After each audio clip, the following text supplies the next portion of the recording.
Hello，大家好，今日就會講埋蛇年運程裏邊最後嗰3個生肖嘅，就係屬虎啦、屬兔同埋屬龍嘅。麻煩用翻我哋最熱烈嘅掌聲有歡呼聲，有請我哋今日主角邦邦師傅陳定邦師傅。你自己都可以做玄學家噶啦，好唔 OK 啊？即係聽完今堂咧，你可以做一個預言家、玄學家。3元9運嚟緊，我會舉辦2025最強增運慈善講座，內容包括2025年催官催財風水陣、奇門遁甲運程全面睇、招人緣旺桃花秘技，同埋教你減壓呼吸法。活動扣除開支將會全數捐作慈善用途，現場嘅參加者仲可以獲得由高增加持嘅如意扣1個，即刻掃畫面上邊嘅 QR code 登記啦。咁虎呢，今年就都算係叫犯太歲嘅，咁佢嗰種叫害太歲兼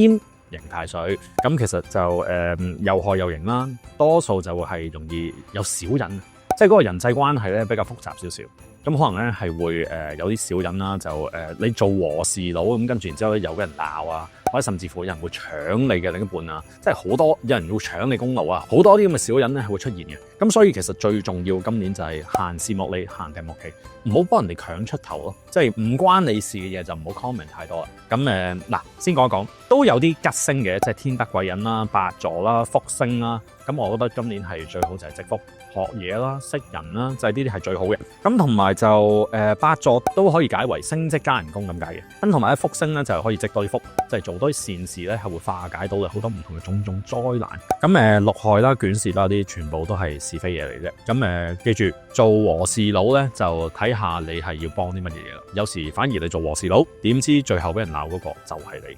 咁或者可能係有時咧，我見過咧。刑太歲、害太歲嗰啲年份，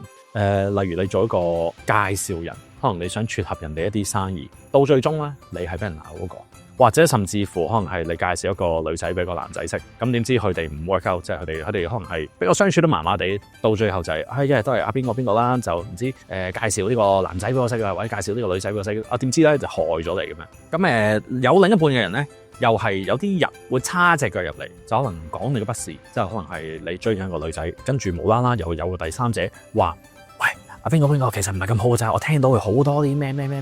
即係一啲壞嘅嘢，然之後又係害咗呢段關係。咁所以咧，其實害太歲就係咁解嘅。咁刑太歲咧都係有刑傷啦，即係刑罰啦。咁所以咧刑事啦，咁所以就都要注意下咧，即係法律啊、文件啊、合約啊，都係呢啲咁嘅即係官非是非嘢咯。咁我哋最重要咧就係化解官非是非，咁都係放紅地氈喺一啲叫是非位嗰度，即係例如西北位啦，就係可以放紅地氈啦；大黑曜石啦，又可以化是非啦；龍龜啦，又可以化是非啦。咁記得要睇我哋嘅九宮飛星嗰一集啦。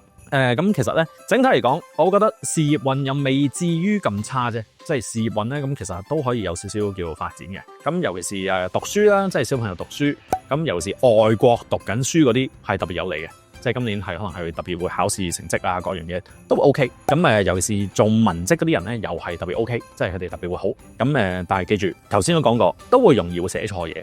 即係嗰啲咁嘅合約都會簽錯嘢。所以唯獨是呢樣嘢要小心啲啫，成績還成績，但係咧做嘢還做嘢。咁同埋就桃花運都會有，咁因為咧好多時正正就係有 mix up 咗啲咩桃花星啊，同埋一啲叫是非星咧，咁樣捆綁埋一齊咧，就係可能係因為一啲桃花嘢你處理得唔好，而引致到有是非啲男女咁嘅糾結啊、關係啊咁樣好複雜。所以記住今年我哋要 check 清楚，即係可能你追嘅人啊，究竟有冇一啲另一半啊？即係或者係咪一啲叫空心老官啦，或者甚至乎係咪佢話俾你聽佢單身，但係原來佢發覺佢根本係有男朋友或者係有女朋友嘅。咁已婚嘅人士就又係即係同啲異性咧保持距離會好啲。如果唔係因為一啲其他人引致到屋企鬧交，咁就唔好啦。嗱，咁喺嗰個身體方面咧，即係身體方面，咁其實我覺得咧今年都係容易病嘅，即係一般般啦。咁就所以咧就今年都適宜去即係曬多啲太陽嘅。即係陽光，因為你有太陽星個匯合啦，咁所以其實咧就陽光可以係化解好多唔同嘅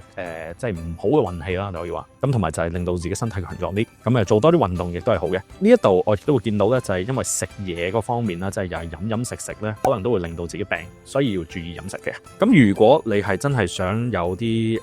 細路仔啦，即係或者叫想生兒育女嘅，咁我覺得小朋友今年都可以有嘅，因為匯合到都其實都係有紅鸞天喜星。咁如果你係譬如係一個家長啦，你想送你嘅子女出國讀書，咁呢個年份都係一個好嘅年份嚟嘅。咁就譬如可能係你有啲子女啦，或者甚至乎可能係有啲徒弟啦，咁你可以送佢出國去讀書，或者去做啲 training 啊，或者甚至乎可能係去學習啊，即係或者去公幹啊，呢啲全部都 OK 嘅。咁我會見到咧，就係亦都因為呢粒星驛馬星就撞到嗰個叫田宅宮，咁所以可能都會搬屋嘅。咁吉祥嘅顏色咧就比較係泥黃色啊，土嘅顏色啦，即係 earth tone 啲嘅嘢，即係棕黃色。咁吉祥數字咧就會係15啊、8啊、9啊，咁呢啲會係幸運啲嘅數字嚟嘅。咁我就建議記住，唔清楚你又覺得驚嘅，咁咪攝太歲咯，攝太歲就可以化解到噶啦。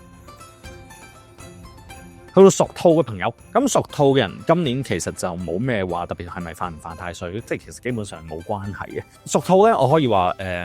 都算係財運最好嘅生肖之一啦，即係今年啦，正財偏財運咧就比過往嗰2年就好多嘅，即係如果你問我嘅話好多。咁6分啦，即係6全星啦，物質嘅享受一定會有噶啦，咁同埋就財運都會有嘅。咁尤其是正財，咁我會覺得咧，即係正財方面咧，咁係比較強少少嘅。偏財都會有，咁但係如果你話橫財咧，就好似唔係好似有，但係就你都可以去試一試嘅，即係嗰啲咩幸運大抽獎啊、咩6合彩啊，即係嗰啲都可以去試一試。咁對呢個叫公職人員啦，即係又係叫受薪嘅人士咧，咁我覺得今年會係比較叫穩定少少，又係容易有老細啊、長輩啊睇得起你，咁所以就今年係多啲去同啲上司啊，即係聯誼下咯，你可以話即係打好關係。咁桃花方面咧，就我覺得咧就稍微叫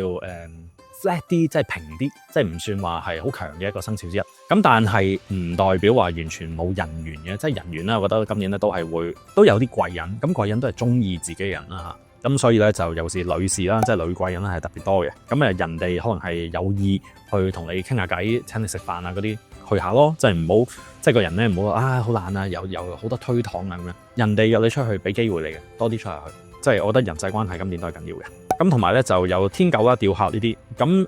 可能會有啲叫白事啊、喪事，可能係會即係可能係屋企人裏邊會發生嘅。咁如果你話啲咩探病問喪嗰啲啦，咁自己又係要小心啲啦，即係冇乜必要嘅話就唔好去啲咩醫院、殯儀館啊、墳場啊，即係咁樣會令到自己運氣咧會比較叫差少少嘅。咁喺小朋友方面咧就可能係會比較多病痛，咁所以就要注意下就係一啲叫小朋友啊、貓狗啊、即係寵物啊咁樣嘅。咁記住都唔好話借錢俾人啦，即係今年咧屬兔嘅人咧，雖則佢嘅財運係好啫，但係唔代表你要去借出去嘛。咁即係自己嘅錢自己保管好。咁同埋就可能會係啲電器啦，即係尤其是廚房嘅嘢啊、電器啊，即係一啲火屬性嘅嘢，咁可能特別容易壞，所以咧又係會使錢去搞。咁overall 屬兔今年嘅人其實 OK 嘅，就覺得咧冇話係合太歲，亦都冇犯太歲，但係我覺得係還可以。咁最緊要就係投資，即係唔識嘅話就唔好去做啦。即係因為今年唔係話賭博嘅年份，係反而係真係有利正財，偏財都有利，但係取決於你對嗰個投資產品你究竟熟定唔熟。